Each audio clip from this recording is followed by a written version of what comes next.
Disebutkan dalam buku ini sebagai simbol, ya, simbol Ali itu seperti apa kedudukannya. Assalamualaikum warahmatullahi wabarakatuh.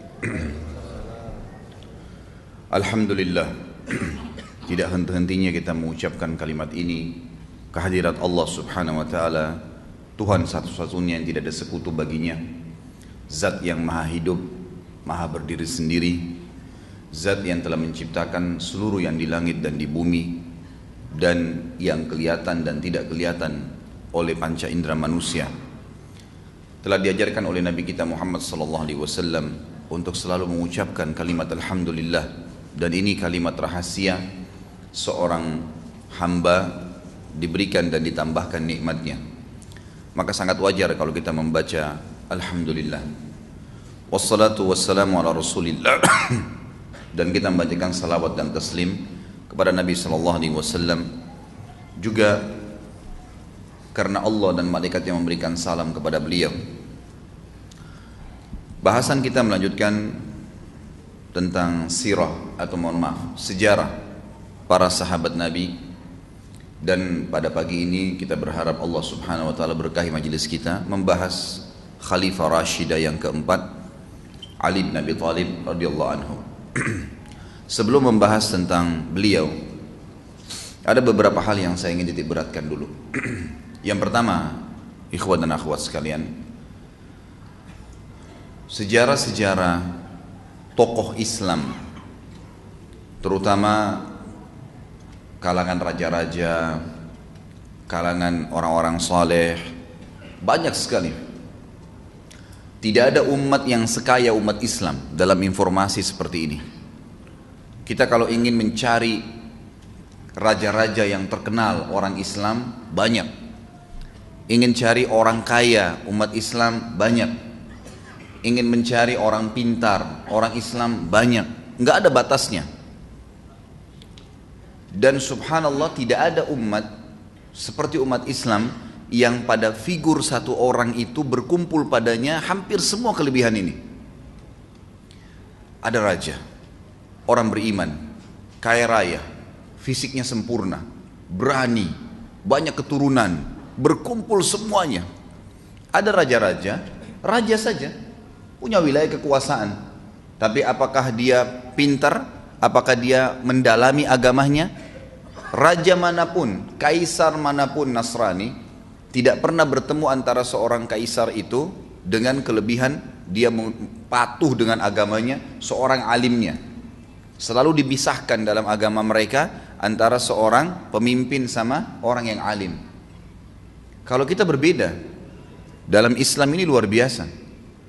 Kita malah tidak memilih seorang pemimpin, kecuali memang ada padanya ilmu agama.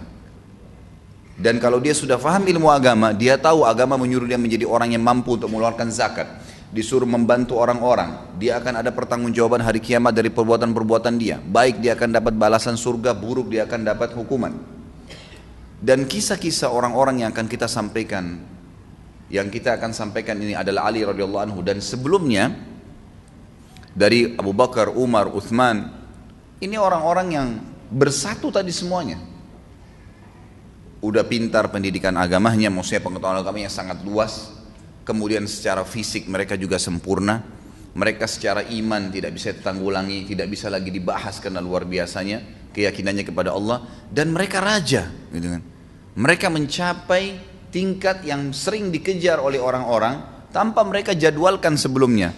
Dan subhanallah, begitu menjadi raja karena mereka punya ilmu agama, maka tercapailah prestasi-prestasi yang luar biasa.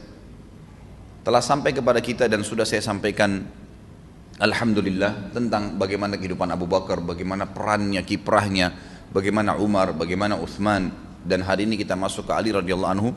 Dan ini yang dikenal dengan Khulafaur Rasyidin. Memang disuruh kita menjadikan mereka sebagai suri tauladan.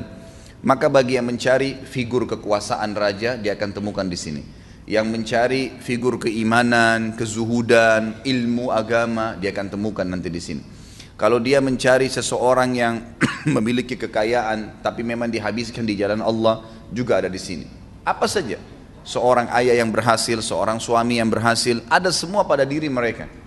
Maka sangat salah kalau ada orang tidak menjadikan mereka sebagai suri tauladan.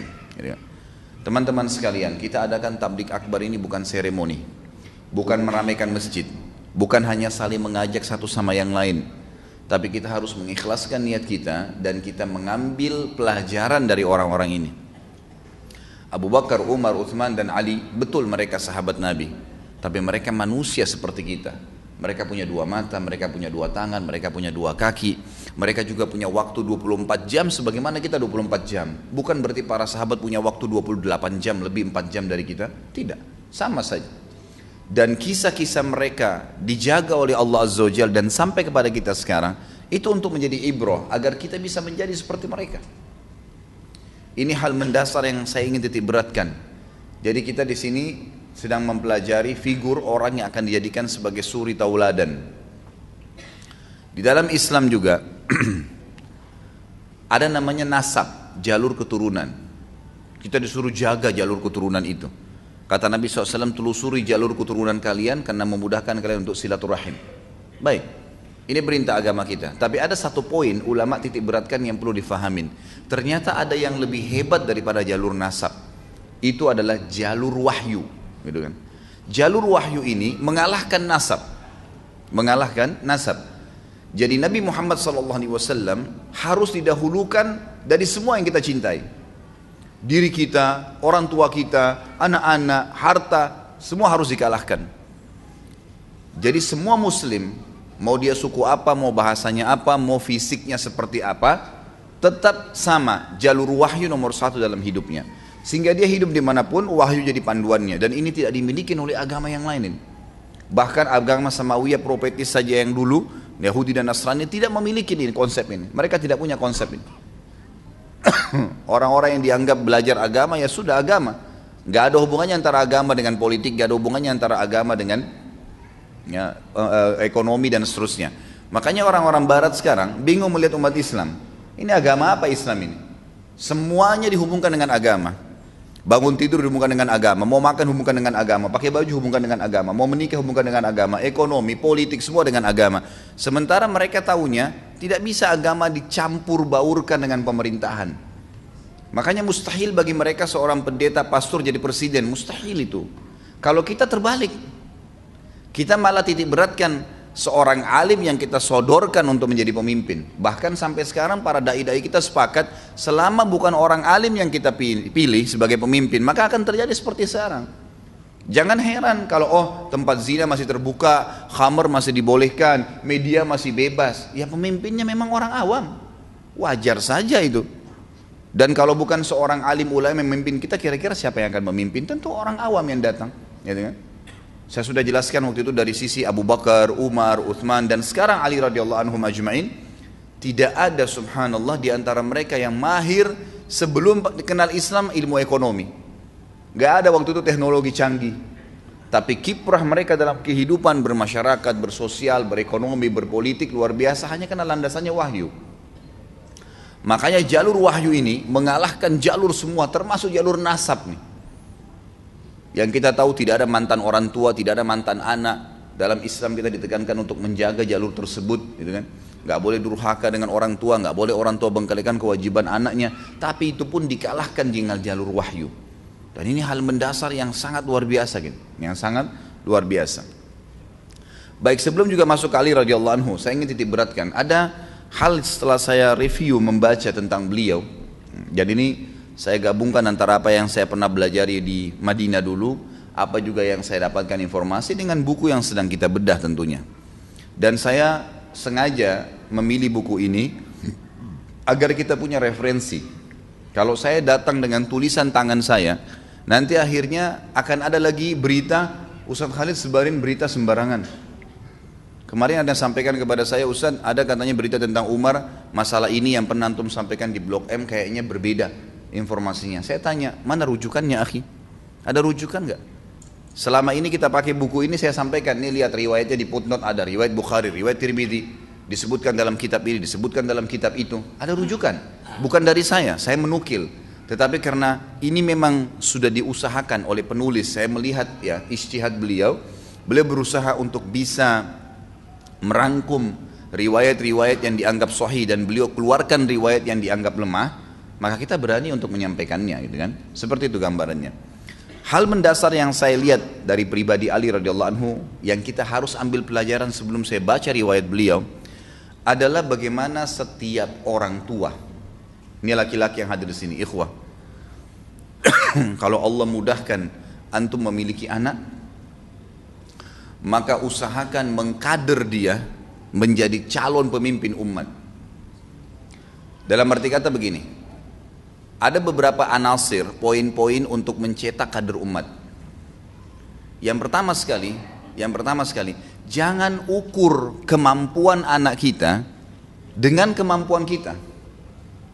Ini poin penting. Misal, antum bisa baca Quran nanti umur 20 tahun misalnya, atau menghafal Al-Quran sampai sekarang baru setengah juz. Lalu kemudian anak antum yang SD kelas 5 baru dilihat kurikulumnya, ternyata 1 tahun harus hafal 2 juz. Kita tarik pemahaman 2 juz itu ke diri kita. Bisa nggak ya anak saya? Kayaknya terlalu besar 2 juz. Karena tolok ukurnya dirinya dia. Ini satu hal yang harus ditepis, dibuang jauh-jauh. Jangan pernah ada gap atau batas antara kemampuan anak kita dengan kita. Ini yang saya lihat hal mendasar yang ditanamkan oleh para ulama kepada anak-anak mereka. Makanya lahirlah anak-anak yang umur 6 tahun, 7 tahun hafal Quran. Mungkin orang tuanya dulu pemabuk, tapi anaknya hafal Quran. Karena mereka coba keluar dari sebuah batas yang atau sebuah tembok yang dia buat sendiri, dan syaitan dukung itu supaya mengukur kemampuan anaknya dengan kemampuan dia. Biarin, bebasin mereka dari sisi agama. Hafalannya luaskan, dukung terus. Ayah saya sudah hafal surah jin, alhamdulillah nak, tambah lagi, surah apa lagi, walaupun kita belum hafal, nggak apa-apa. Gitu kan? Jangan seperti banyak terjadi teman-teman kita, semoga Allah berikan hidayah. Mereka malah berpikir mewariskan keburukan kepada anak-anak. Dia dulu pernah berzina sebelum nikah, atau ikhwah akhwat kita hamil di luar nikah, wa na'udzubillah, dia ingin anaknya juga begitu. Itu yang diwariskan. Dia pakai jilbab nanti umur 30 tahun, dia mau juga anaknya seperti itu. Sekarang belum saatnya kalau masih SD, belum saatnya pakai jilbab. Ibu kan juga dulu nak, nggak apa-apa pakai jilbabnya setelah menikah, setelah punya anak 2. Ya kalau anak kita sempat nikah, kalau meninggal sebelum itu. Jadi ini poin penting dalam mencetak kader umat. Jangan pernah ukur, tolok ukurnya kemampuan anak kita, calon generasi ke depan dengan kita sendiri. Yang kedua, selalu fokus ke masalah pendidikan agama. Pendidikan umum ini, ikhwah akhwat sekalian, bisa diambil kapan saja. Hukumnya sunnah. Antum tidak ngerti komputer, sekarang banyak tempat-tempat keterampilan, tinggal kursus, bisa. Saya bahkan kemarin sempat ke percetakan, saya ketemu sama satu orang, luar biasa dia mahirnya dalam mengatur desain warnanya, mengatur ukurannya, mengatur segalanya apa yang saya butuhkan. Terus saya tanya, Mas, memang jurusannya komputer? Enggak Pak. Loh kok bisa mahir seperti ini sampai dia jadi tenaga ahli di percetakan yang besar itu? Dia bilang ini otodidak, saya cuma duduk, kurang lebih kalau nggak salah dia bilang setahun. Saya mulai masuk sini tidak ngerti apa-apa, kemudian saya pegang komputer, akhirnya saya belajar sendiri jadi bisa seperti sekarang. Artinya mudah gitu kan? Tapi agama nggak bisa seperti itu. Agama harus dengan talaki, harus dengan belajar. Harus ada seorang alim. Buku ini kalau antum beli, mohon maaf saya tidak katakan diri saya seorang alim, kalau antum beli dan dibaca sendiri otodidak, dengan kalau ada seorang ustadz atau alim antum datangin dan dibaca di hadapan dia atau dibacakan seperti sekarang, kemudian ditambahkan, dikuatkan, ya, dijelaskan informasi di dalamnya, itu jauh bedanya dengan otodidak, jauh sekali, gitu kan? Dan memang Islam harus seperti itu, talaki. Para sahabat bertalaki dari Nabi SAW, para tabiin bertalaki dengan, ya, para sahabat, gitu kan? Dan dalam poin ini mendahulukan ilmu agama, ya, ajak mereka dari kecil. Ini ikhwah, jazakumullah khair yang bawa anak-anaknya kecil di sini, saya sangat dukung. Ajak anak-anak ke masjid, ajak anak-anak ke majelis ilmu. Hiburan mereka bukan mall sudah selesai sejarahnya waktu antum dulu. Hiburan mereka buat mereka cinta dengan majelis ilmu, Nanti kalau liburan kemana ayah? Ke majelis ilmu ini, ke taklim yang ini, ke tablik akbar yang itu. Buat mereka suka itu. Bukan buat mereka suka, nanti nak kalau liburan ke puncak ya, nanti kalau liburan ke sini ya. Bukan tidak boleh ya, boleh saja. Sesekali, tapi bukan target. Targetnya mereka cinta majelis ilmu. Sebagaimana antum sekarang cinta majelis ilmu di umur antum sekarang, antum rasakan manfaatnya. Buat mereka cinta dari kecil. Itu sangat luar biasa itu. Ini pelajaran, saya sebutkan poin ini dari kehidupan Ali radhiyallahu anhu ya.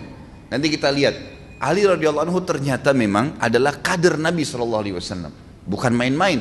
Anak ini dari kecil, dari umur 6 tahun diambil oleh Nabi SAW, lalu dibina di rumah kenabian. Dan ternyata betul-betul menjadi figur yang luar biasa, luar biasa.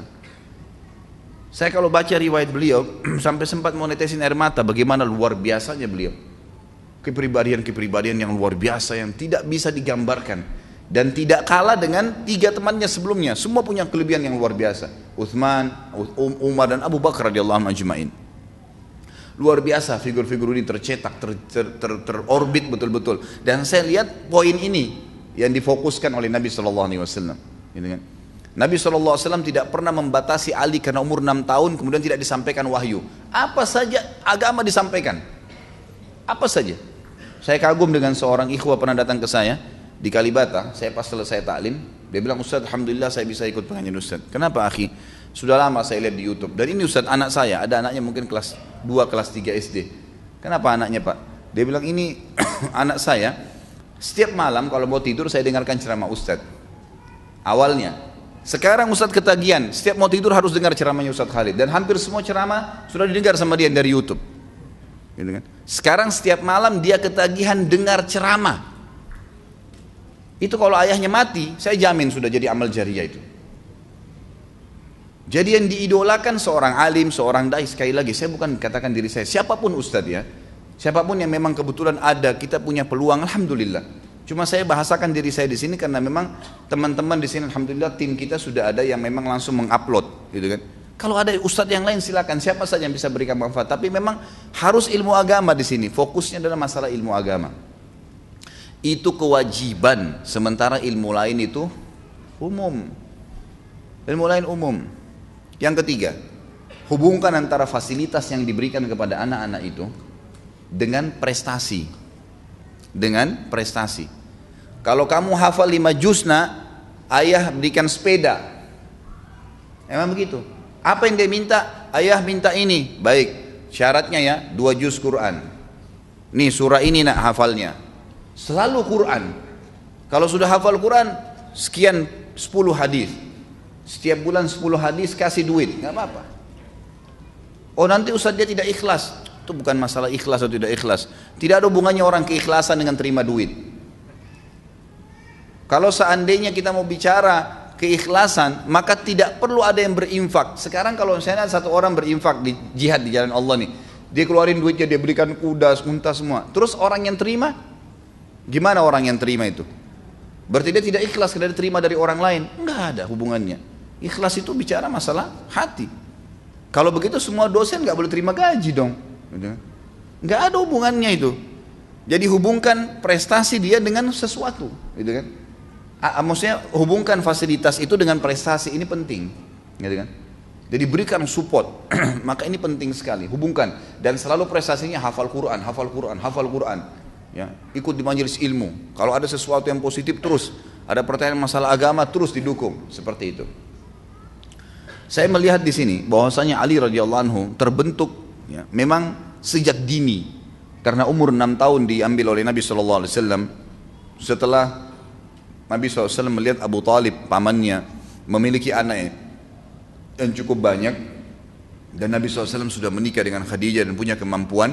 Dan waktu sebelumnya Nabi SAW pernah hidup di rumah Abu Talib, numpang. Maka beliau balas jasa, beliau mengambil Ali. Dan mulai semenjak itu Ali dianggap seperti anaknya sendiri, karena ini sepupunya. Kemudian Nabi SAW didik betul-betul menjadi kader yang luar biasa.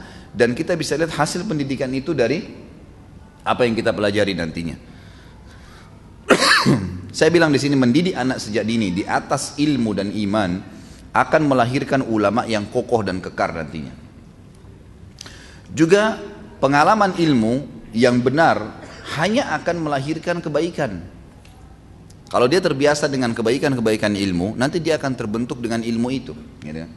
Nanti kalau terbentuk ilmu itu akan membentuk juga pribadi dia yang sangat kuat serta menjaga atau menjadi tauladan di masyarakat. Ada poin penting lain lagi. Masalah berhubungan mengkader umat ini, kita juga harus tahu ya, kita ini umat terpilih, ikhwah-akhwat sekalian. Umat terpilih.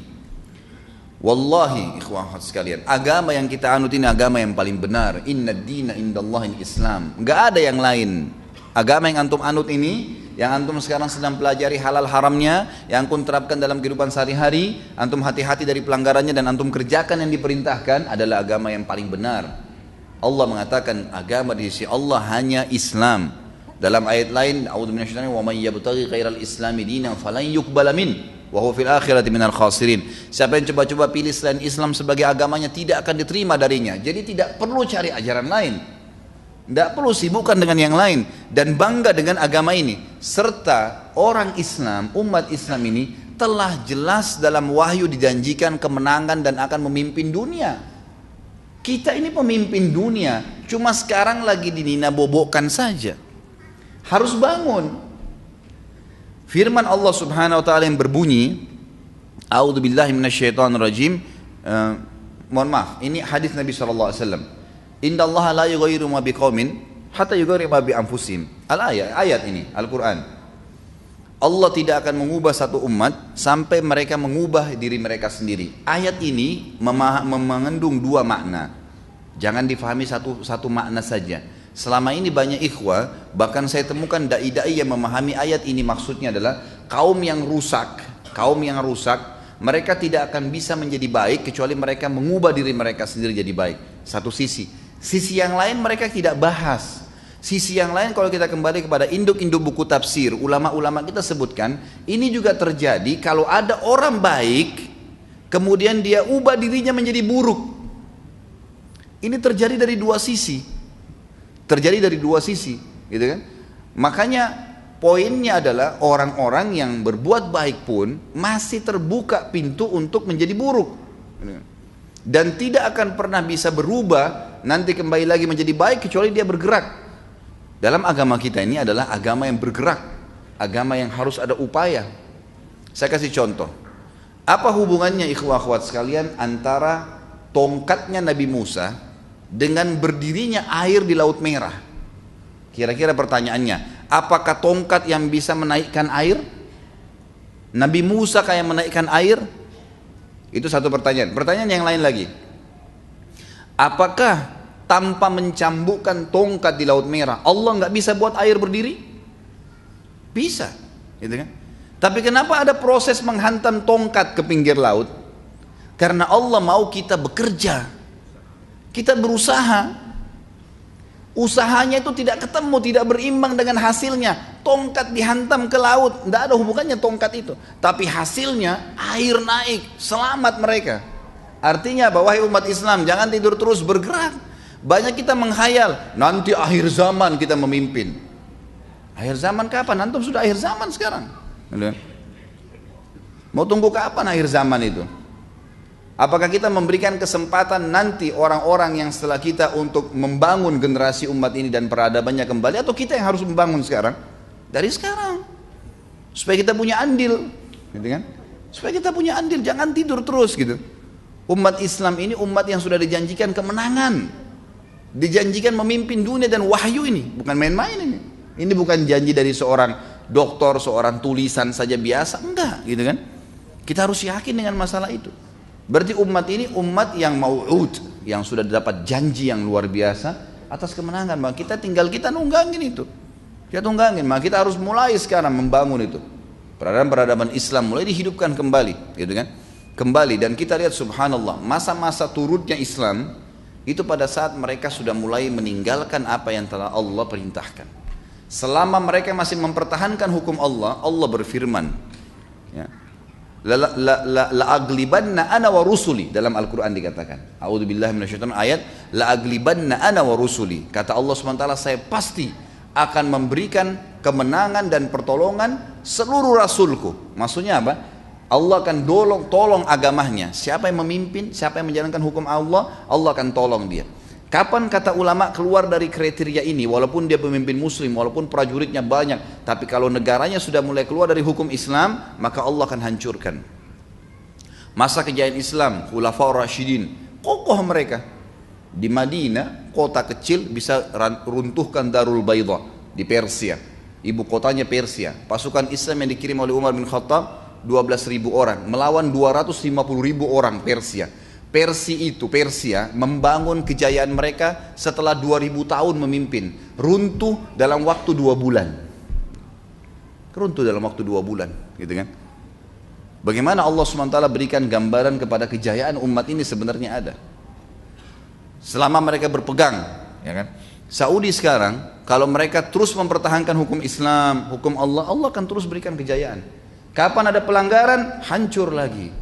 Dan subhanallah kita tidak pernah melihat tuh pelajaran-pelajaran. Allah SWT mengatakan dalam Al-Quran, A'udzubillahi minasyaitonir fasiru fil ardi fanzuru kaifa kana akibatul mukadzibin. Coba kalian sebar di muka bumi, lihat tuh umat-umat sebelum kalian yang pernah berdosa, melanggar hukumnya Allah, bagaimana hasilnya mereka, supaya kita jadi ambil pelajaran dari situ. Baik, kita masuk ke pelajaran kita. Ali radhiyallahu anhu, Ali bin Abi Thalib radhiyallahu anhu. Ali tentu nama beliau, dan Abi Thalib adalah paman Nabi SAW, karena Nabi SAW memiliki 14 orang, jadi 13 orang ya, 10 orang paman, 3 orang tante ya. 14 orang dengan Abdullah, ayah Nabi SAW. Abu Thalib salah satu dari paman-paman Nabi. Dari 14 orang itu memang ada, kalau tidak salah, 4 laki-laki dan 1 perempuan yang mendapat, yang masih hidup di mana Nabi SAW diutus menjadi Nabi. 2 beriman dari laki-laki ya, 2 kafir. Dan yang 1 wanita itu masuk Islam, itu Sofia ya. Kalau tidak salah ini ibunya Zubair bin Awam, itu tante Nabi SAW. Nanti akan kita bahas di kehidupannya Zubair kalau tidak salah itu. Kemudian yang masuk Islam dari kalangan paman laki-laki adalah Hamzah dan Abbas. Yang meninggal dalam keadaan kafir, yang dapat masa kenabian adalah Abu Thalib dengan siapa? Abu Lahab. Abu Lahab. Ini paman Nabi langsung ya, paman Nabi langsung. Tentu kita tidak sedang membahas Abu Thalib, karena sebagian orang yang mengaku Islam, mereka mengatakan Abu Thalib itu tidak meninggal dalam keadaan kafir. Kalau kita punya silsilah riwayat menjelaskan masalah itu, gitu kan? Jelas sekali waktu turun firman Allah Subhanahu wa taala dalam Al-Qur'an, A'udzubillahi minasyaitonirrajim, innaka la tahdi man ahbabta walakinnallaha yahdi man yasha. Engkau tidak bisa memberikan hidayah siapa yang kau cintai hai Muhammad, dan Allah berikan hidayah kepada siapapun yang diinginkan. Ayat ini turun di fase Mekah tepat pada saat setelah meninggalnya Abu Thalib. Karena Nabi SAW sedih, paman yang selama ini dukung ternyata tidak bisa, atau bukan tidak bisa, tidak mau ucapin syahadat. Nah, sudah ditawarkan di akhir sebelum meninggal, dan ini bukan aib.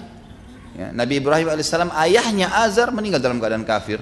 Nabi Nuh anaknya dengan istrinya, Nabi Lut istrinya juga begitu. Itu ada contoh-contoh nabi-nabi sebelum, gitu kan? Itu subhanallah tergantung daripada hidayah dari Allah Subhanahu wa taala. Ali radhiyallahu anhu disebutkan dalam buku ini sebagai simbol ya. Simbol Ali itu seperti apa kedudukannya adalah hadis Nabi SAW. Beliau pernah bersabda, "Ama tarda an takuna minni bimanzilati Haruna min Musa illa annahu la nabuwah ba'di." Hai Ali, apakah kau tidak senang kalau seandainya kedudukanmu di sisiku adalah seperti kedudukan Harun di samping Musa? Jadi Nabi Musa alaihissalam diutus jadi Nabi, maka Harun saudaranya diangkat menjadi Nabi. Tetapi kata Nabi SAW, hanya saja tidak ada Nabi sesudahku. Tidak ada Nabi sesudahku. Artinya memang tidak mungkin kamu akan menjadi Nabi karena tidak ada lagi Nabi sesudahku. Tapi kedudukannya sangat tinggi di depan Nabi SAW.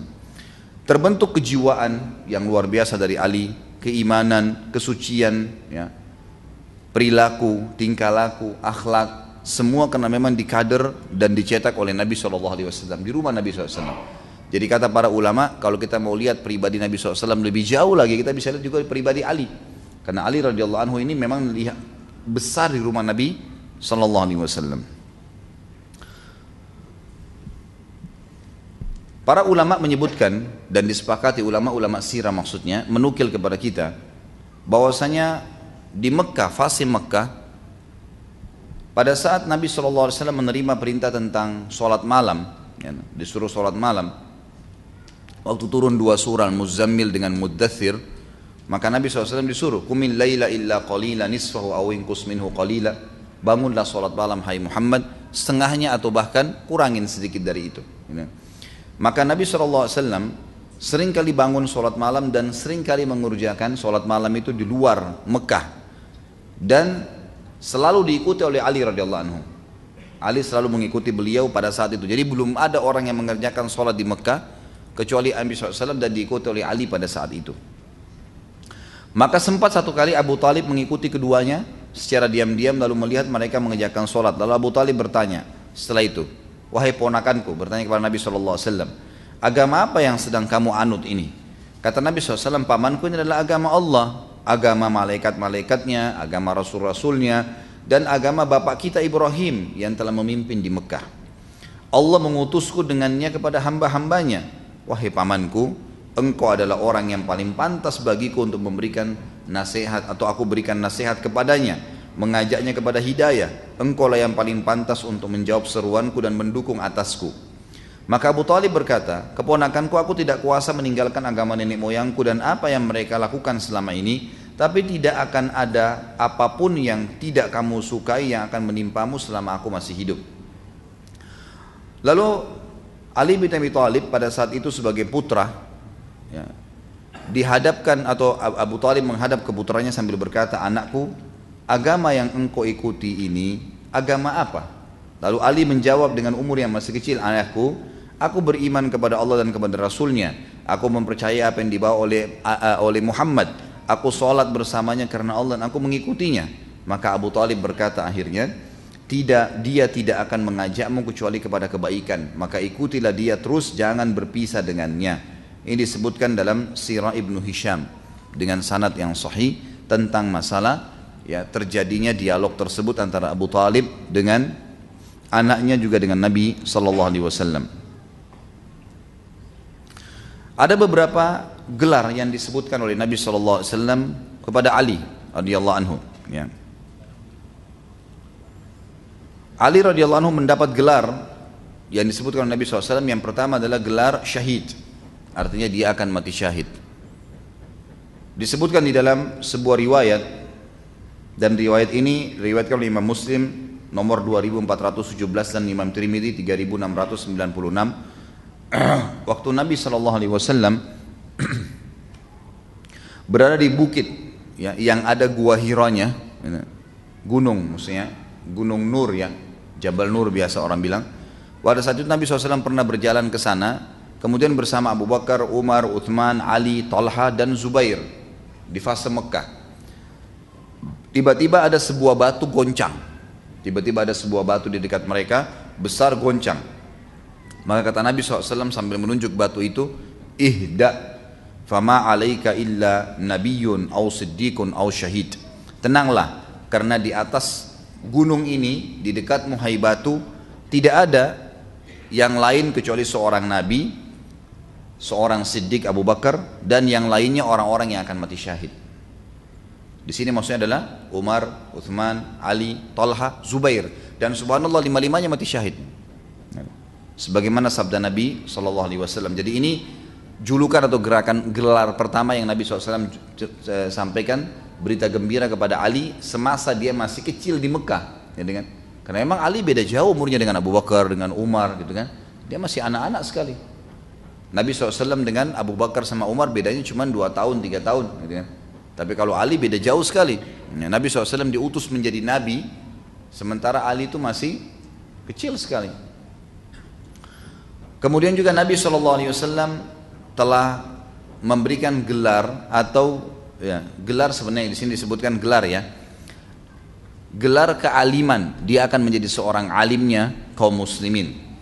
Sebagaimana sabda beliau disebutkan oleh Imam Ahmad di jilid 1 nomor 88 hadisnya, dan Imam Nasai juga menyebutkan dalam Khasais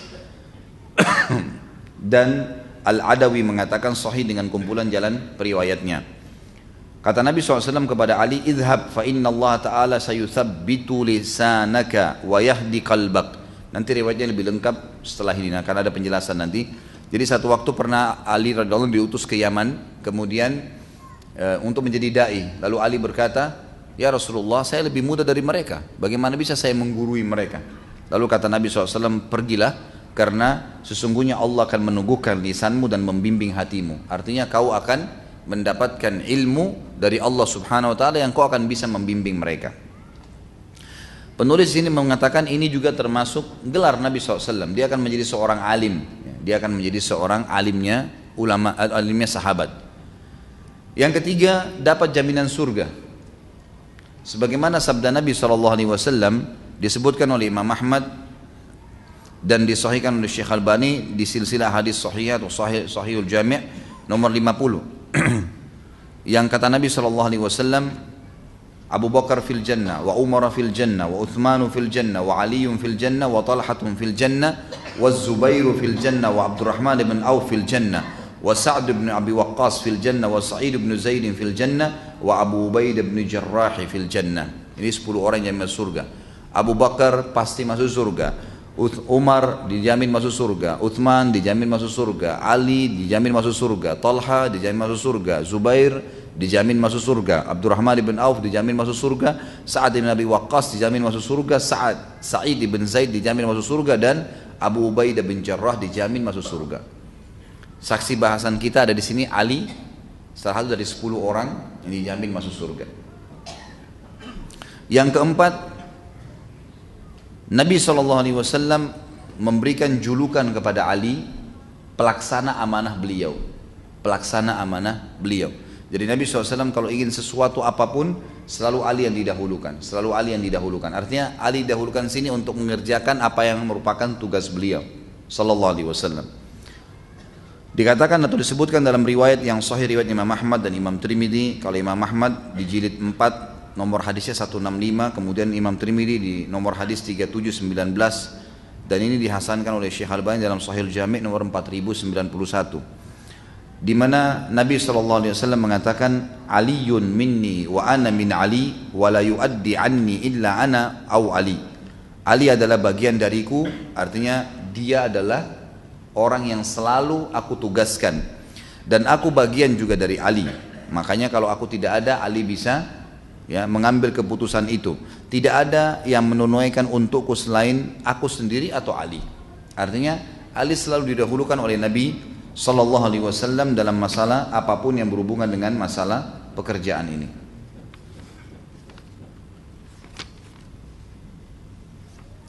Selanjutnya adalah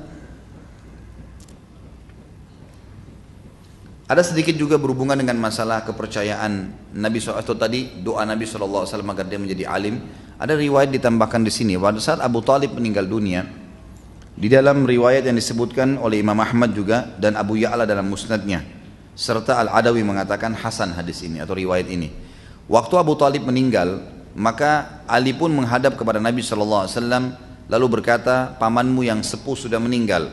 Lalu Nabi SAW bersabda, kuburkanlah dia, kemudian jangan melakukan apapun sampai engkau datang kepadaku. Kuburkan saja, selesai, jangan mengucapkan apapun, datang kepadaku. Ali berkata, maka aku pun menguburkan dan aku datangi Nabi SAW. Lalu beliau bersabda, mandilah dan jangan engkau melakukan apapun sebelum engkau datang kepadaku setelah mandi. Maka Ali berkata, lalu aku pun mandi, kemudian aku datang kepadanya. Lalu Ali berkata, lalu beliau berdoa untukku dengan doa-doa yang menggembirakanku, melebihi kegembiraanku mendapatkan unta-unta merah atau unta-unta hitam. Yang dimaksud dari riwayat sini adalah, dikatakan dalam riwayat ini, perawi berkata, setelah itu jika Ali bin Abi Thalib memandikan jenazah maka dia selalu mandi sesudahnya. Dari hadis ini diambil pelajaran oleh para ulama fikih, dikatakan dianjurkan dan disunnahkan kalau seseorang memandikan jenazah dia mandi juga. Dia mandi setelah memandikan jenazah. Allahu a'lam hikmahnya apa, tapi begitu. Dan Ali tidak pernah meninggalkan perilaku ini karena Nabi SAW yang menyuruh dia mandi setelah memandikan jenazah ayahnya. Tapi yang jadi saksi bahasan adalah ada doa Nabi SAW untuk Ali di sini, dan tidak disebutkan lafaz-lafaznya seperti apa, tapi penulis-menulisnya atau menukir riwayat ini. Kemudian kelebihan Ali radhiyallahu anhu, fadailnya masuk juga sebenarnya tadi ya. Kalau mau lebih tepat kita ganti istilah gelar tadi dengan fadilahnya, gitu kan? Manaqib, ya, kelebihan Ali radhiyallahu anhu. Tadi saya sudah sebutkan ada poin pertama tentang dapatnya gelar syahid. Kemudian yang kedua menjadi alim dengan doa Nabi SAW. Kemudian yang ketiga jaminan surga baginya. Yang keempat kepercayaan Nabi SAW dalam menjalankan semua amanah. Yang kelima doa Nabi SAW kepadanya pada saat dia sudah menguburkan ayahnya Abu Talib. Dan doa ini sebagian ulama hadis mengatakan adalah doa agar Ali bisa menjadi pemimpin suatu waktu. Dan itu berhasil dan terjadi. Yang keenam, mencintai Ali radhiyallahu anhu dimasukkan oleh Nabi SAW bagian daripada iman. Dari Dzir rahimahullah seorang tabi'in berkata, ini dulu tangan kanannya Ali. Ali berkata radhiyallahu anhu, dan riwayat ini dinukil riwayat Imam Muslim nomor 78 dan Tirmidzi 3736.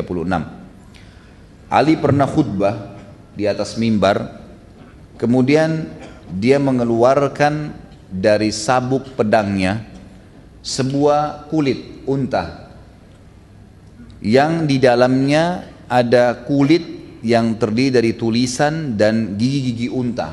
Allahu a'lam maksudnya apa, tapi yang jelas mungkin zaman dulu orang begitu ya. Kemungkinan gigi unta itu dulu dipakai untuk menulis. Selain bulu hewan, bulu burung gitu kan, yang dipakai nulis tinta, biasanya juga gigi hewan itu ditelupkan di tinta kemudian dipakai nulis. Makanya biasanya zaman dulu, kalau kita sekarang kertas sama pulpen, zaman dulu itu kulit binatang dengan tintanya pulpennya itu adalah bulu burung atau gigi-gigi unta ini. Lalu Ali berkata, "Walladzi falakal habbata wa bara'an nasama wa innahu la ahdun nabiyyul ummiyul sallallahu alaihi wasallam ilayya alla yuhibbani illa mu'min wa la yubghiduni illa munafiq." Demi zat yang menumbuhkan biji-bijian dan menghidupkan manusia, ini adalah pesan Nabi SAW kepadaku, tidak mencintaiku kecuali orang mukmin dan tidak membenciku kecuali orang munafik. Ada orang bilang, baik kalau begitu orang-orang Syiah juga mencintai Ali. Bahkan mungkin dari bahasa mereka, kesannya mereka mencintai Ali melebihi ahli sunnah. Kalau saya pribadi mengatakan tidak benar. Ahli sunnah mencintai Ali radhiyallahu anhu jauh daripada orang Syiah. Karena memang dasarnya pendirian agama Syiah oleh Abdullah bin Saba, orang Yahudi ini, memang tujuannya bukan untuk mencintai Ali, hanya untuk membuat fitnah di tengah-tengah kaum muslimin. Makanya ada nanti kasus Karbala, terbunuhnya Husain, di mana ahli sunnah mengatakan Husain radhiyallahu anhu mati syahid dan yang membunuhnya zalim. Termasuk ada seorang yang bernama Ubaidillah, waktu itu adalah gubernur yang ada di Irak, di wilayah Kufah, yang dia dulu termasuk dalam kelompok Syiatu Ali, yang diberikan julukan Syiatu Ali, gitu kan? Artinya pendukungnya Ali, yang aslinya diambil istilah Syiah di situ. Dialah yang mengeluarkan keputusan agar Husain ditawan, dan akhirnya karena Husain tidak mau ditawan, maka mereka paksa untuk membunuhnya. Kalau betul-betul orang Syiah mencintai Ali radhiyallahu anhu, maka pasti mereka akan memposisikan Ali sebagaimana Nabi SAW memposisikannya. Ini enggak. Kalau antum belum tahu ya, ini pengakuan sebagian orang Syiah. Mereka tahu, dan ini dalam buku-buku mereka ada, buku-buku induknya ada. Mereka menganggap guntur itu adalah suara Ari yang sedang mengamuk. Halilintar, petir itu cambukannya Ali. Dan beragam macam hal. Ini bukan mencintai namanya, mengarang-ngarang sebuah cerita yang tidak ada, gitu kan? Tidak ada. Dengarkan nanti bagaimana cara ahli sunnah mencintai Ali.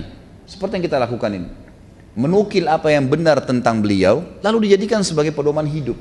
Itu cinta yang sebenarnya, bukan mengarang-ngarang sesuatu yang tidak benar, kan gitu. Kalau seseorang mencintai orang lain, maka tentu kalau benar dia benarkan, kalau salah dia ingatkan, kan gitu. Itu bentuk cinta. Kalau ada orang yang berteman sama antum, kemudian semuanya dianggap benar perilaku kita walaupun salah, itu tidak cinta namanya, bohong itu. Nggak benar itu. Kita lihat misalnya orang-orang Syiah yang mengatakan atau mengagungkan Husain radhiyallahu anhu, yang kita anggap memang syahid, membunuhnya adalah zalim, tapi kalau kita tidak berani mencap orang itu kafir, gitu kan? Karena memang mencap orang kafir itu ada hukum sendiri. Mereka tidak mengagungkan tidak mengagungkan Ali lebih daripada Husain, Husain lebih daripada Ali. Kalau mereka memang mencintai Nabi Shallallahu Alaihi Wasallam, yang mengatakan yang mencintai Ali adalah bagian daripada iman Nabi Shallallahu Alaihi Wasallam, artinya Nabi harus lebih dicintai. Posisinya sekarang tidak seperti itu. Bahkan lahir di kelompok Syiah namanya Syiah Gulat. Cirinya kalau mereka mau salam, mereka tepuk paha mereka sambil mengatakan Khanal Amin, Khanal Amin, telah berkhianat Jibril. Mestinya wahyu turun kepada Ali bukan kepada Muhammad Sallallahu Alaihi Wasallam. Ini ngawurin. Ini sudah di mana pemahamannya gitu? Jauh sekali. Nah, saya ingin titik beratkan di sini, bagaimana ahli sunnah mencintai Ali yang sebenarnya.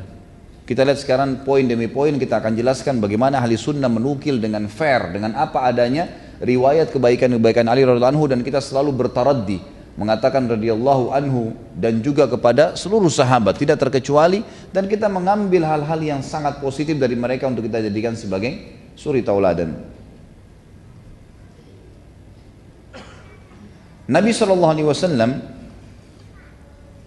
ini juga masuk dalam kelebihan yang ketujuh ya. Tadi mencintai Ali itu adalah bagian daripada iman.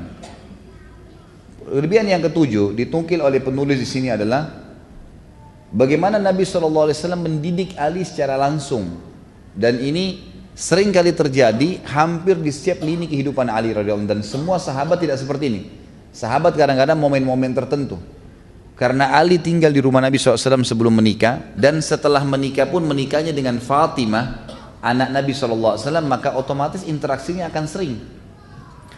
Dinukil oleh penulis riwayat Bukhari nomor 3705 dan Imam Muslim 2727 dan Imam Ahmad di nomor 136. Pernah Fatimah datang kepada Nabi SAW pada saat ada beberapa budak harta rampasan perang, lalu berkata, ya Rasulullah, lihatlah tanganku sampai sakit seperti ini, kemudian karena aku mencuci pakaian Ali dan Hasan Husain serta mengurus rumah, Ali pun sibuk punya kegiatan-kegiatan, bolehkah anda menghadiahkan kepada saya satu orang budak saja yang membantu saya di rumah? Nabi SAW waktu itu mendiamkan, dan Aisyah pun dan Fatimah pun pulang ke rumahnya. Kata Ali, pada saat kami akan tidur berbaring dia dengan Fatimah, tiba-tiba Nabi SAW mengetuk pintu rumah kami, kemudian duduk di antara kami, duduk di antara Ali dengan Fatimah, dan kami masih bisa merasakan dingin telapak kaki beliau karena waktu itu musim dingin dan malam hari Nabi SAW datang. Kemudian berkata ya, pada saat itu, ala uallimukuma khairan mimma sa'altumani idza akhadtuma madaji'ahuma tukabbirani arba'an wa thalathin wa tusabbihani thalathan wa thalathin wa tahmadani thalathan wa thalathin fa huwa khairun lakuma min khadim. Maukah kalian berdua aku ajarkan sesuatu yang lebih baik daripada apa yang kalian minta? Kalian berdua minta pembantu tadi, ada yang lebih baik daripada pembantu. Nabi SAW didik mereka secara langsung, gitu kan? Jika kalian berdua hendak tidur, maka bertasbihlah, bacalah ya, Allahu Akbar sebanyak 34 kali, bertakbirlah 34 kali, kemudian bertasbihlah Subhanallah 33 kali, kemudian bertahmidlah Alhamdulillah 33 kali. Itu lebih baik daripada kalian mendapatkan seorang pembantu. Kata ulama hadis di sini ada banyak hal yang diambil pelajaran. Yang pertama adalah Nabi SAW memang menyampaikan wahyu ini, wahyu Allah Subhanahu Wa Taala tentang mestinya seorang Muslim pada saat mau tidur baca zikir tadi, dan pada saat capek bekerja juga dia hibur dirinya dengan membaca Allah Akbar 34 kali, Subhanallah 33, Alhamdulillah 33. Dan yang paling pertama disampaikan kepada Ali dan Fatimah radhiyallahu anhuma. Kemudian juga yang lain adalah bagaimana Nabi SAW peduli dalam pendidikan anaknya, anak mantunya, sampai didatangin sendiri, gitu kan, didatangin sendiri. Dan ini penulis buku mengkhususkan mengatakan sebenarnya ini didikan Nabi SAW termasuk kepada Ali radhiyallahu anhu. Selanjutnya yang kedelapan adalah gelar Nabi SAW kepadanya dengan Abu Turab. Abu Turab, ya, Turab ini sebenarnya tanah ya. Ini dinukir riwayatnya oleh Imam Bukhari nomor 3703. Dari Ibnu Abi Hazm bahwa seorang laki-laki datang kepada Sahal bin Sa'ad, maka dia berkata, ini adalah fulan, gubernur Madinah maksudnya. Dia berdoa untuk Ali bin Abi Thalib di atas mimbar. Sahal berkata, dia berkata apa? Dia menjawab, orang itu, Abu Turab. Maksudnya ada satu khatib naik di atas mimbar lalu berkata, semoga Allah meridhahi Abu Turab, menyebutkan dengan istilah begitu. Maka Sahal tertawa. Sahal ini seorang sahabat ya. Dia berkata kepada orang yang bawa berita itu, nama itu dari Nabi SAW. Dia tidak mempunyai sebuah panggilan yang paling dia sukai, si Ali, melainkan panggilan tersebut. Lalu diceritakanlah sebabnya. Satu hari pernah terjadi masalah antara Fatimah dengan Ali. Rumah tangga, ada cekcok. Kemudian Ali ini punya ciri khas. Dia tidak pernah mau memarahi istrinya. Dia luruskan, dia nasihatin. Tapi kalau dia jengkel sekali, dia menghindar supaya dia tidak main tangan, dia tidak pukul, maka dia meninggalkan rumah. Satu hari terjadi hal yang sangat menyakitkan bagi Ali, tapi tidak disebutkan apa kira-kira penyebabnya. Lalu kemudian Ali pun menuju ke masjid. Menuju ke masjid, lalu kemudian Ali tidur di tanah, lantai masjid kan dari tanah. Kemudian dia menggosok-gosokkan badannya di tanah itu, melampiaskan marahnya ke tanah itu. Gitu kan. Maka datanglah Nabi SAW ke rumah Fatimah dan Ali, lalu tanya, di mana Ali? Kata Fatimah, di masjid. Dan Nabi SAW sudah mengetahui sedang terjadi sesuatu. Maka Nabi SAW pun datang ke masjid lalu mendapatkan Ali sambil berkata, Ijlis ya Aba Turab, duduklah wahai Abu Turab. Ya, maksudnya Turab itu tanah, karena kamu gosok-gosok badanmu di tanah, maka dipanggil dengan Abu Turab. Ini julukan ya, ini julukan saja. Subhanallah, saya pernah dengar salah satu, Allahu alam, dia seorang alim atau bukan dari orang Syiah, ada cuplikannya di YouTube. Dia bilang Ali kan punya julukan Abu Turab. Berarti ya, Abu itu kan biasa julukan Abu ini seperti apa ya? Pemilik, seperti pemilik ya gitu. Jadi kalau misalnya ada orang namanya Abdullah gitu kan, yang pertama dikatakan Abu Abdillah. Maksudnya dia ayahnya, dia pemiliknya si Abdullah ini. Seperti itulah kurang lebih gitu kan. Atau misalnya dia punya satu benda, maka disebutkan Abu Fulan, Abu Bendah, itu disebutkan bendahnya, gitu kan. Seperti itulah kurang lebih. Tapi di sini pemahamannya adalah hadis yang sahih riwayat Bukhari ini menjelaskan karena ada kisahnya, sebab urut hadis. Orang-orang Syiah mengatakan tidak. Abu Turab ini maksudnya adalah Ali pemilik seluruh bumi ini, gitu kan. Dan kalau bukan karena Ali, Adam nggak diciptakan. Aneh sekali. Apa hubungannya gitu? Adam punya bahasan sendiri alaihissalam. Ayah kita semua. Ayahnya Ali, ayahnya kita semua. Ayahnya Nabi Muhammad SAW. Ayah, Abul Bashar. Ayahnya seluruh manusia gitu kan. Tapi enggak ada hubungannya, enggak ada bahasan dan tidak ada maslahatnya. Cuma karena salah faham dengan masalah kalimat Abu Turab. Gitu kan. Makanya sekaligus saya jelaskan tadi riwayat ini walaupun sederhana. Agar jangan sampai ada orang menyalahfahami masalah ini. Kemudian Nabi SAW, kelebihan yang ke-9 adalah mendudukkan Ali radhiyallahu anhu di posisi yang sangat mulia. Ya. Kalau seandainya ada Nabi setelah beliau, maka pastilah Ali yang ditunjuk, gitu kan. Sebenarnya riwayat ini tidak murni hanya untuk Ali saja. Ingat waktu kita membahas Umar bin Khattab, pernah Nabi SAW juga bilang, sesungguhnya di umat-umat sebelum kalian ada orang-orang yang muhaddithun, yang kalau dia ngomong disepakati oleh wahyu. Biasanya setelah nabinya meninggal mereka diangkat jadi nabi oleh Allah. Dan kalaupun itu dari umatku maka dia adalah Umar. Berarti kan ada pernyataan Nabi SAW yang hampir serupa. Disebutkan kepada Ali dan Umar. Kalau Umar tadi begitu, riwayat yang saya sebutkan. Kalau Ali adalah riwayat yang dinukil oleh Imam Bukhari nomor 3316 dan Imam Muslim 2404, di mana Nabi SAW mengatakan tadi hadis yang pertama sekali di pembukaan saya sebutkan, ala tarda an takuna minni bimanzilati Haruna min Musa illa annahu laisa nabiyyun ba'di. Maukah kamu hai Ali, ridhokah kamu kalau seandainya kamu mendapatkan kedudukan di sisiku seperti kedudukan Harun dari Musa, hanya saya tidak ada nabi setelahku. Artinya kalau ada nabi kau juga akan dinobatkan menjadi nabi. Ini juga sebuah fadilah. Jadi kalau saya berikan poin sebenarnya ke-9 ini, manaqibnya kelebihan Ali adalah kedudukannya di mata Nabi SAW. Di sini terdiri dari beberapa riwayat. Yang pertama, kedudukannya menjadi seorang nabi kalau nabi seandainya ada nabi setelah Nabi SAW. Ya. Kemudian juga pernah terjadi dalam hadis yang sahih diriwayatkan oleh Abu Ya'la dan Imam Ahmad dengan sanad yang hasan.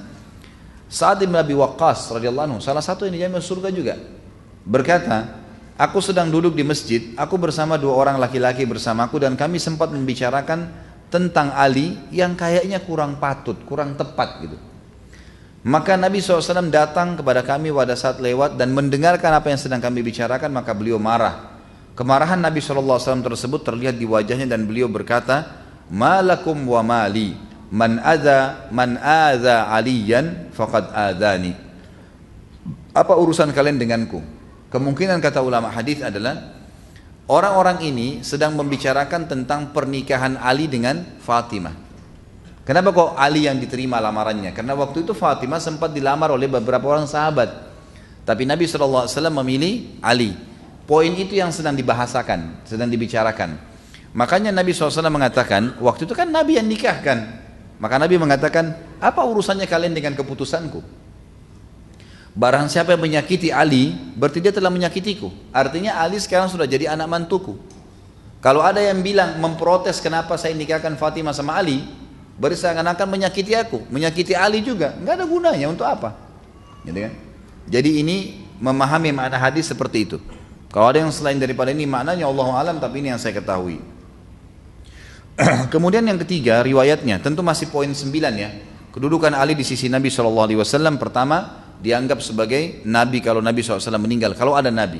Kemudian yang tentu tidak ada ya, tidak ada Nabi di sini. Yang kedua, Nabi SAW pernah marah ke beberapa sahabat dan mengatakan siapa yang menyakiti Ali berarti menyakiti saya. Karena keputusan Nabi SAW menikahkan Ali dengan Fatimah. Tapi intinya Nabi marah kenapa menyakiti Ali, sama juga dengan menyakiti dia. Yang ketiga riwayat Abu Bakar radhiyallahu anhu, sahabat Nabi yang mulia yang masyhur, yang sudah kita pernah bahas kehidupannya beliau. Riwayat ini dinukil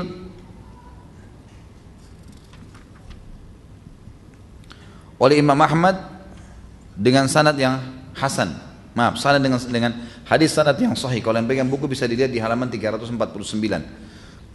Abu Bakar berkata bahwasanya Nabi SAW pernah mengutusku, Abu Bakar diutus untuk membawa surat yang isinya berlepas diri dari orang-orang musyrik Mekah. Yang isinya begini, setelah tahun ini orang-orang musyrik tidak boleh lagi mengerjakan haji, orang-orang telanjang tidak boleh lagi tawaf di Ka'bah, dan tidak masuk surga kecuali jiwa yang beriman. Orang-orang musyrik manapun yang memiliki perjanjian sampai waktu tertentu antara dia dengan Nabi SAW, maka perjanjian itu hanya berlaku untuk waktu tersebut. Allah dan Rasulnya berlepas diri dari orang-orang musyrikin. Abu Bakar berangkat menuju ke Mekah membawa, dan ini biasanya kalau Nabi SAW tugasin sebuah tugas seperti ini berarti memang orang pilihannya Ali. Nabi SAW tunjuk Abu Bakar, bawa ini dan bacain kepada penduduk Mekah. Setelah 3 hari perjalanan nanti sudah mendekati Mekah, tiba-tiba saja Ali menyusul. Nabi SAW menyuruh Ali menyusul Abu Bakar, dan Ali sempat menemukan Abu Bakar sebelum masuk ke Mekah.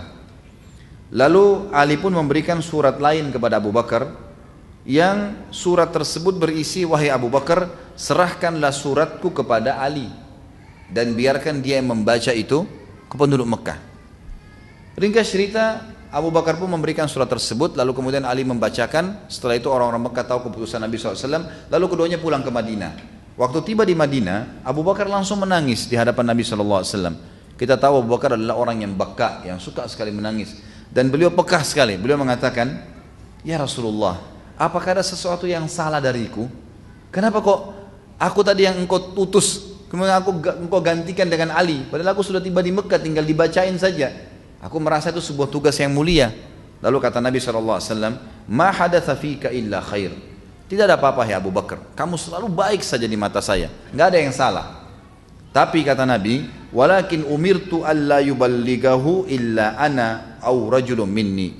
Tetapi saya ingin agar surat tersebut dibaca oleh aku atau seseorang yang memang ya khusus dari aku. Maksudnya adalah Ali di sini radhiyallahu anhu. Karena memang sudah kita katakan sebelumnya, seringkali tugas Nabi SAW selalu ditunjuk Ali yang menggantikan. Dalam beberapa hal yang sifatnya kegiatan sehari-hari ya, kegiatan sehari-hari. Ini riwayat menjelaskan masalah tersebut. Kemudian juga riwayat yang lain, riwayat yang keempat, menyebutkan tentang kedudukan Ali di mata Nabi SAW. Satu waktu Nabi SAW, untuk kisah yang panjang saya ringkaskan, dan riwayat ini dinukil oleh Imam Bukhari nomor 4251 dan juga Imam Tirmidzi meriwayatkan dengan ringkas. Bahwasanya pernah Nabi SAW menuju ke Mekah. Dari Al-Bara berkata radhiyallahu anhu, ia berkata ketika Nabi SAW menunaikan umrah di bulan Zulqa'dah, orang-orang Mekah tidak mengizinkan beliau masuki Mekah. Sampai Nabi SAW sepakat untuk kembali dan akan masuk tahun depan dan tidak tinggal di sana selama 3 hari. Dan tinggal di sana maksudnya di Mekah selama 3 hari. Ketika mereka menulis perjanjian, mereka menulis inilah yang disepakati, yang disetujui oleh Muhammad Rasulullah. Mereka mengatakan kami tidak setuju dan kami tidak mengakui kamu sebagai Nabi. Maka Nabi SAW pun mengatakan kepada penulis waktu itu Ali, berkata, wahai Ali, hapuslah dan tulislah Muhammad bin Abdullah. Kata Ali radhiyallahu anhu, ya Rasulullah, saya tidak ingin menghapus nama anda selamanya. Lalu Nabi SAW mengatakan, hapuslah. Maka dihapuslah tulisan tersebut. Ringkas cerita, waktu mereka mau meninggalkan Mekah, ini yang jadi saksi bahasan, datanglah salah satu anak, ya, Hamzah. Jadi Hamzah radhiyallahu anhu ternyata waktu masuk Islam, khilaf di antara hadis sejarah tentang istrinya masih hidup atau tidak.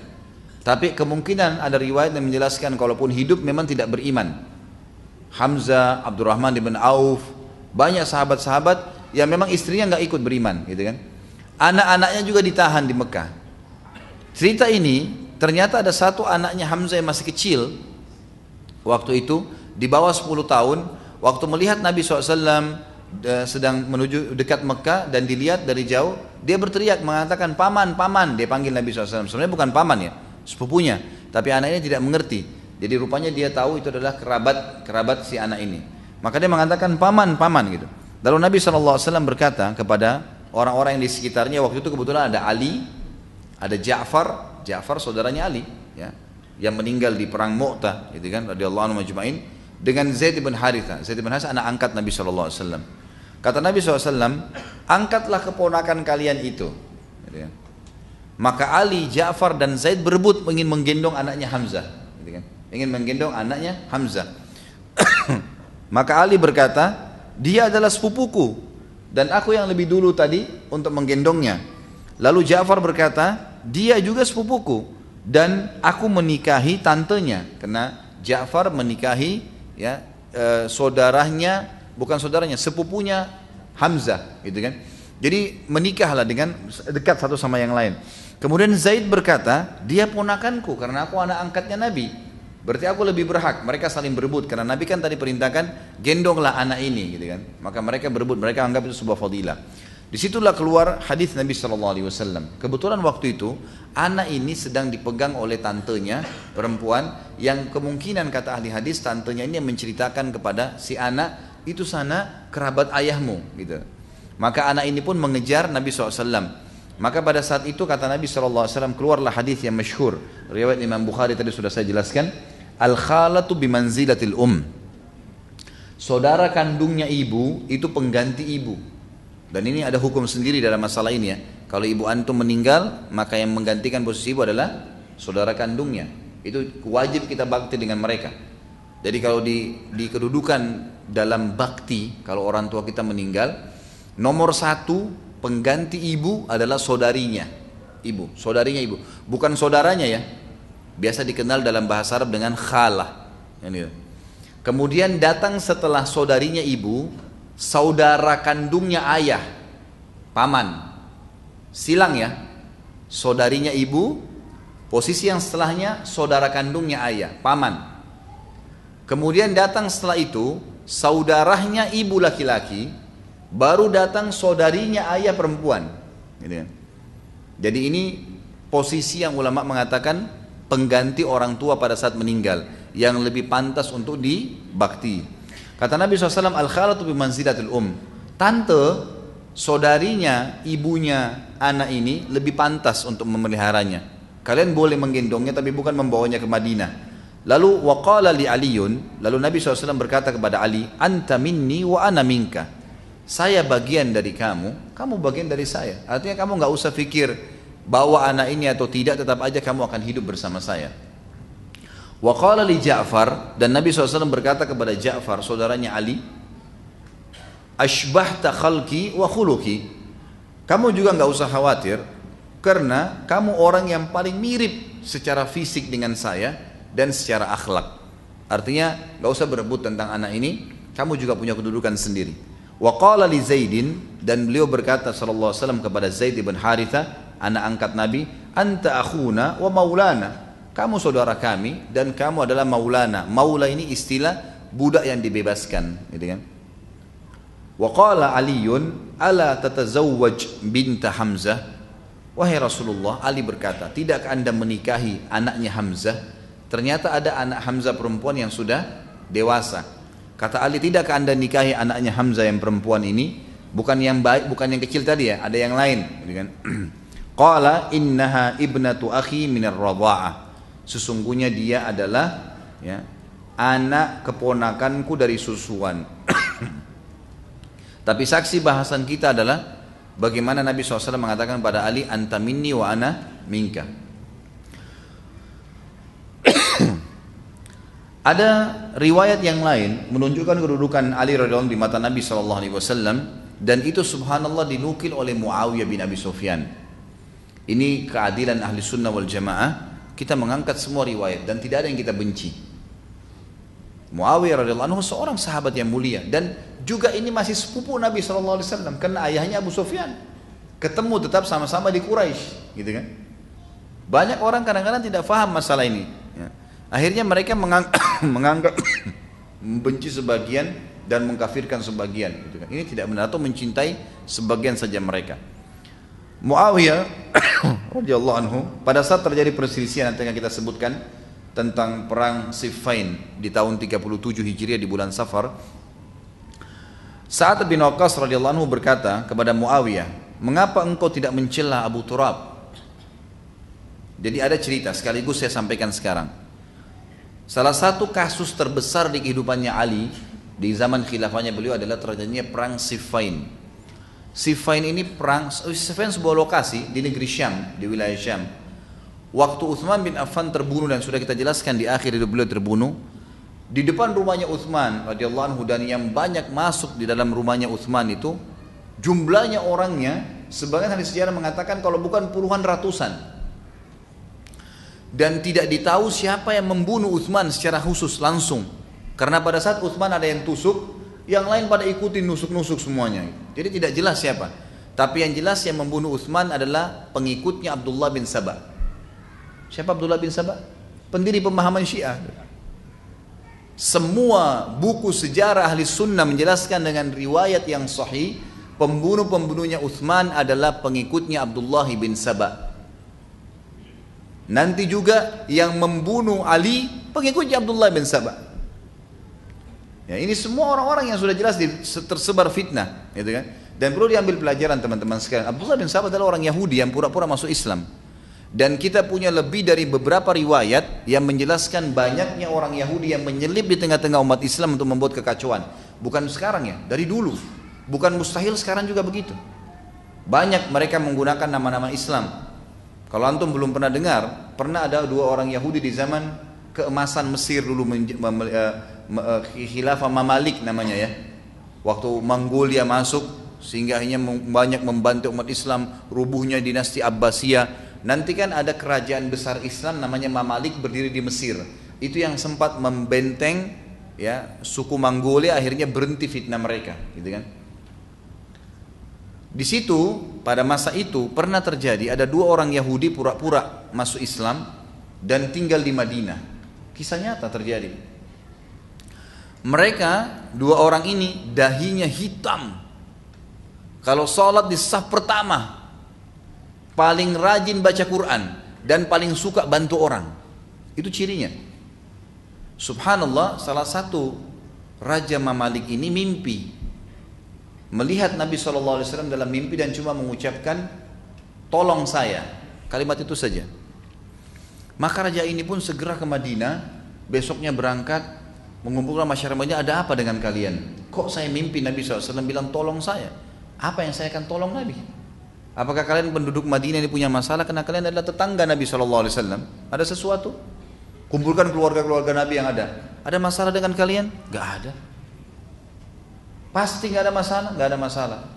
Baik, ada nggak penduduk Madinah yang belum ikut sama kalian?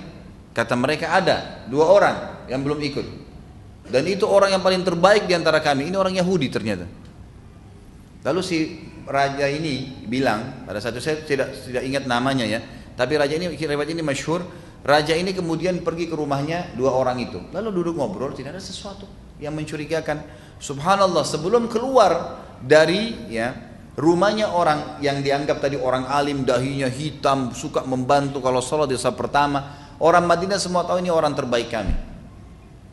Kata si raja ini, saya tiba-tiba melihat ada sebuah karpet permadani di tanah, dan saya tiba-tiba ingin sekali karpet itu. Lalu kemudian saya pun bilang, saya ingin karpet itu. Padahal sebenarnya dia tidak butuh, dia raja, dia bisa beli karpet yang mahal. Kenapa dia tiba-tiba mau karpet itu? Dia bilang, tiba muncul perasaan saya itu. Lalu saya pun berkata, saya ingin karpet itu. Kata orang itu, tolong jangan, ini cuma karpet satu-satunya. Pokoknya dia nggak mau kasih. Kata raja ini, saya tidak tahu, baru pertama kali dalam hidup saya ingin berbuat zalim. Saya ingin mengambil secara paksa.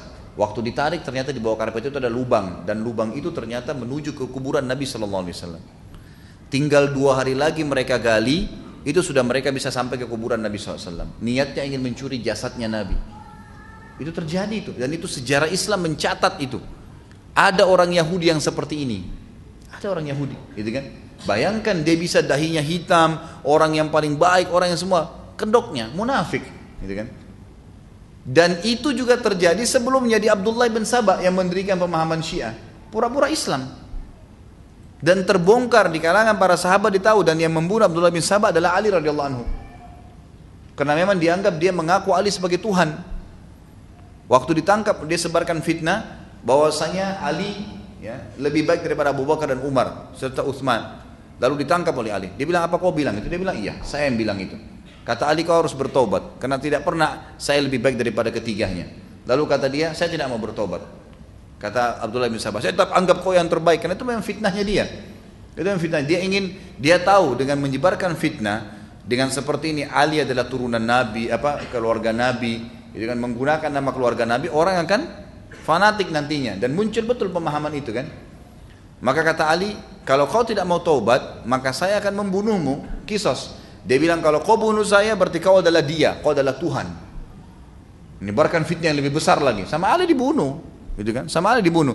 Subhanallah, sekarang di Iran kuburannya Abdullah bin Sabah ada, diagung-agungkan, sama dengan kuburannya Abu Lu'lu yang membunuh Umar radhiyallahu anhu. Dibuat kuburan yang mewah, ditawafin, diminta tolong setiap hari. Pemahaman Abdullah bin Sabah tersebar. Orang Islam tidak sadar, gitu kan?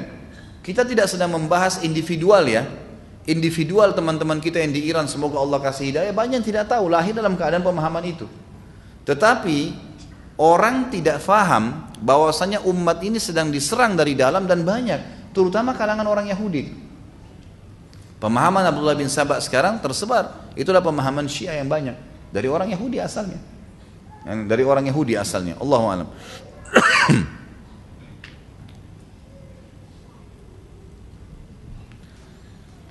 Muawiyah radhiyallahu anhu pada saat itu waktu Utsman terbunuh, dia keluar dari negeri Syam, dari wilayah dia, karena dia gubernur. Dia minta agar Ali radhiyallahu anhu sebelum dipilih jadi khalifah, tolong tangkap dulu pembunuhnya Utsman. Ini fitnah besar terjadi.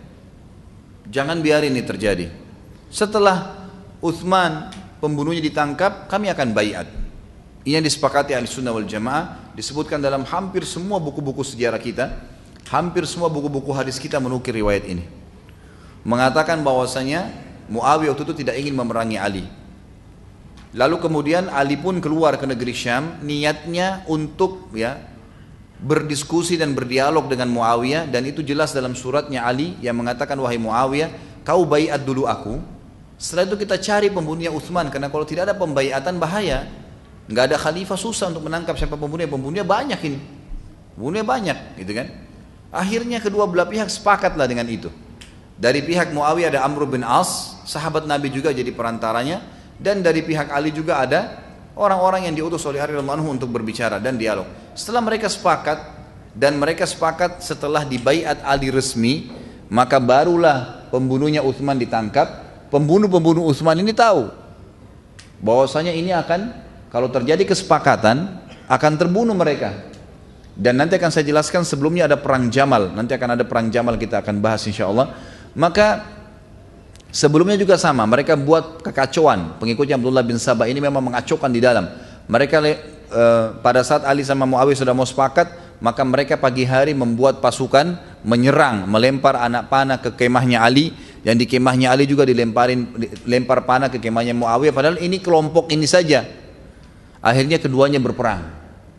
Dan pada saat sudah banyak korban, Muawiyah pun sama Ali sepakat untuk memberhentikan secara total, tidak boleh peperangan. Dan Muawiyah mengatakan, kalau begitu Ali silakan kau pimpin khilafah, dan saya tidak mau lagi bermasalah dengan ini. Silakan kamu ambil Ali, termasuk membunuhnya Utsman bin Affan. Seperti itu gambarannya. Itu yang sebenarnya terjadi pada saat perang Siffin. Waktu ya Ali masih sementara dialog dengan Muawiyah, sempat saat Ibn Abu Waqqas datang, sahabat Nabi yang nanti masuk surga, berkata kepada Muawiyah, mendatangi, wahai Muawiyah, kenapa kau tidak mencela Abu Turab? Kenapa kau tidak bilang Muawiyah itu, Ali itu salah, Ali itu begini, kenapa kau tidak celah dia?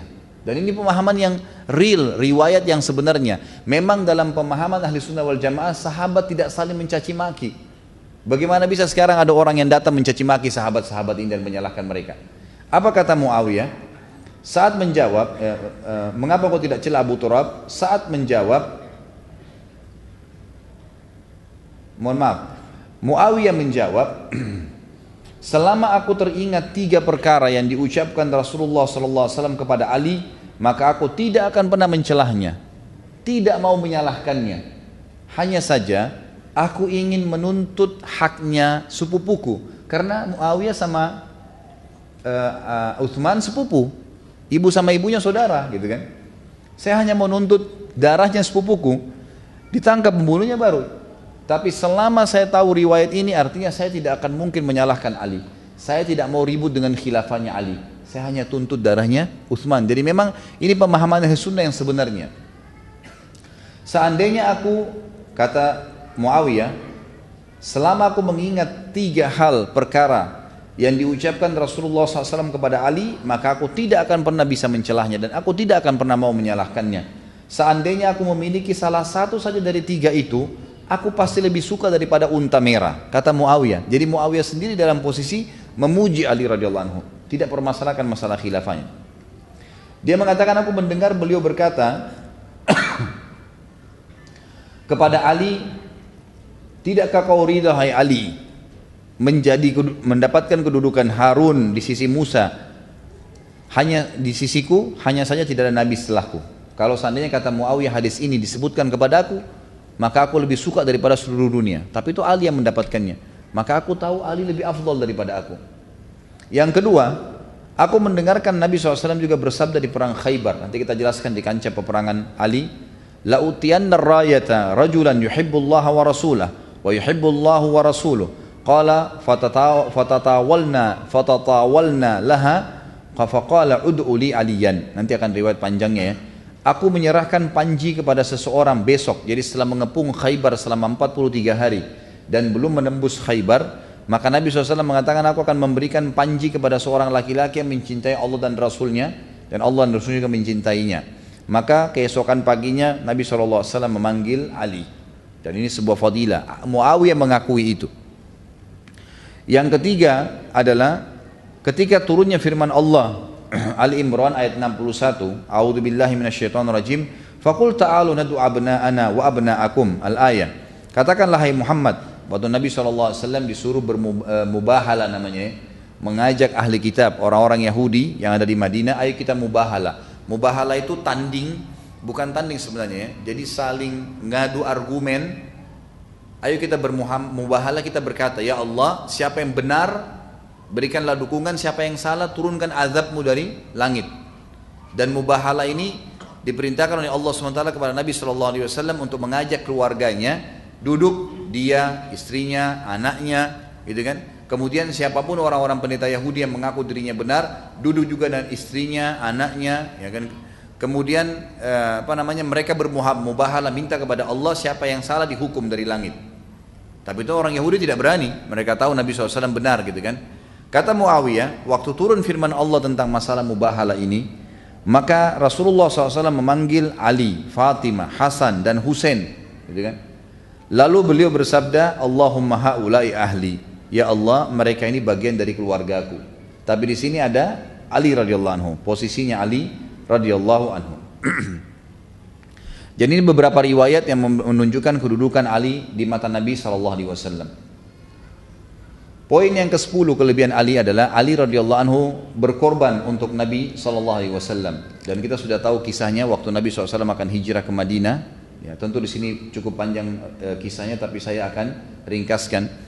Nabi SAW waktu mau hijrah ke Madinah dan orang-orang Quraisy sepakat untuk membunuh Nabi SAW dengan mengambil setiap suku satu orang anak muda yang terkuat. Lalu mereka mengurumuni Nabi SAW dan bersama-sama menusukkan pedang mereka ke Nabi SAW, ya, dalam satu kali pukulan, sehingga suku Nabi SAW tidak bisa memerangi semua suku-suku anak muda itu.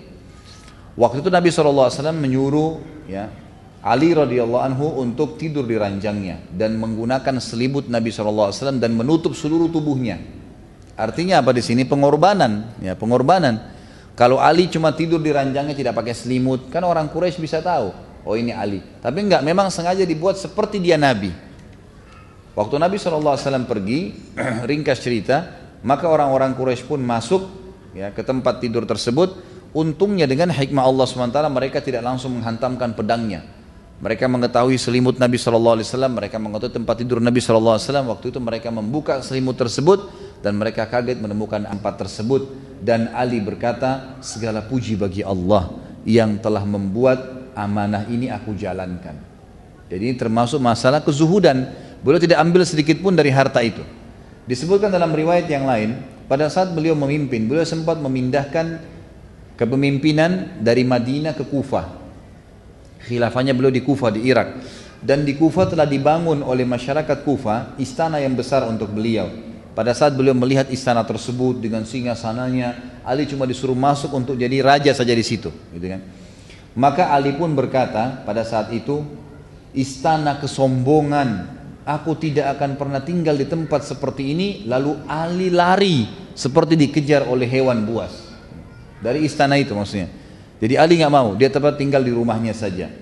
Ali radhiyallahu anhu dikatakan juga bentuk kezuhudannya adalah beliau menggunakan jubah yang dibeli di pasar dengan harga 3 dirham.